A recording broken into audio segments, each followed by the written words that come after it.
We need a shock tower holder. What do you think? That's actually a pretty great idea.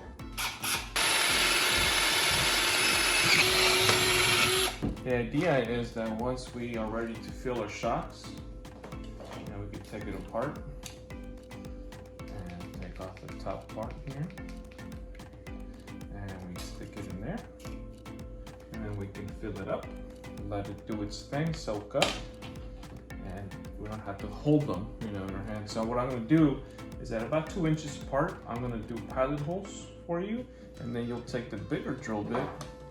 And then you want to make the holes for it? Yeah, let's try it.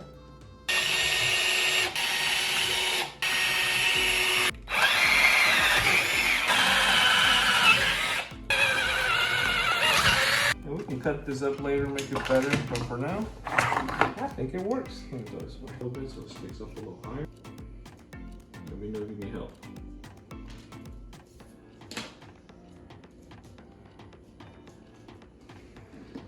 Good job. Yeah. Just like that. Put this down.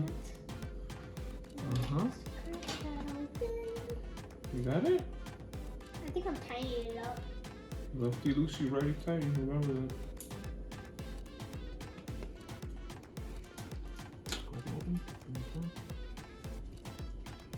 Right. What is that under? Oh, it's just a gasket. Okay. Put it in there. Yeah, I'll take this one. Come up a little more, just a little higher. There you go.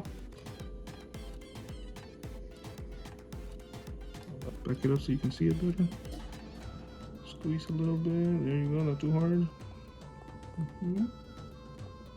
That's good. Ah! That's alright. That's alright. A little bit more than half, but that's okay.